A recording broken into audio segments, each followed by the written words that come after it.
I was born in El Salvador, 1966. Born and raised there up until I turned 16. My parents, they met there in El Salvador. My mom's side of the family, Armenians, Lebanese, and from my dad's side of the family, Chinese. And I just recently found out that there's some Koreans in there too. Also, some of his family members, they were also from South America. And what's your father's name? His name was Cesar Vargas. And unfortunately, he passed away in 2018. An amazing man. He raised 5 of us by himself. My mom decided to part from us when I was 7 years old. She left to Costa Rica. And so my dad decided just to take care of all of us. 2 brothers and 3 sisters. So it's a pretty large family. Back then, in the 80s, I don't know if you heard of the Civil War in El Salvador. It was getting really bad. My dad decided to migrate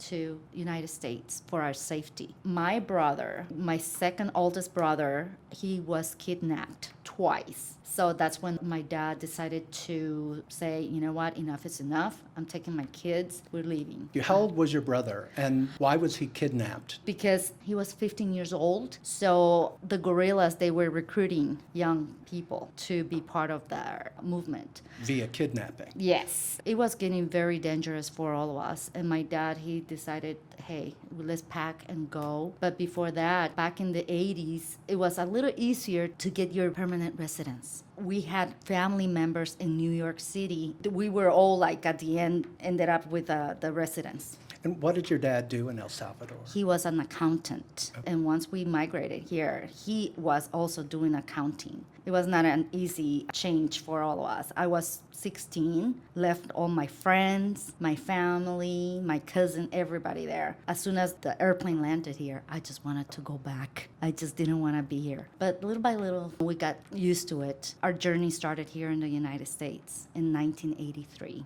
After what we battled in El Salvador, we were living a nightmare. So how long after you were living here did you start to feel comfortable and connected to the U.S.? It took me about 10 years to do it. My dad, he started working, doing accounting for churches, whatever he could get his hands on. He ended up doing very well. He bought his house 7 years after we arrived here. My first job here in the healthcare industry was in 1989 at a hospital. And what were you doing? I was a receptionist. That was the beginning of my journey here in the healthcare industry. So working around healthcare, what was it about it that drew you? Helping others. I love helping others. I love to even just give a smile. If I can just smile to someone, if that will make your day, it's an accomplishment. It's not always medicine that helps or cures people. Oftentimes listening to someone or smiling at someone. Yes, exactly. For me to see someone coming in a lot of pain or they're in a lot of distress, I would try to ease their pain.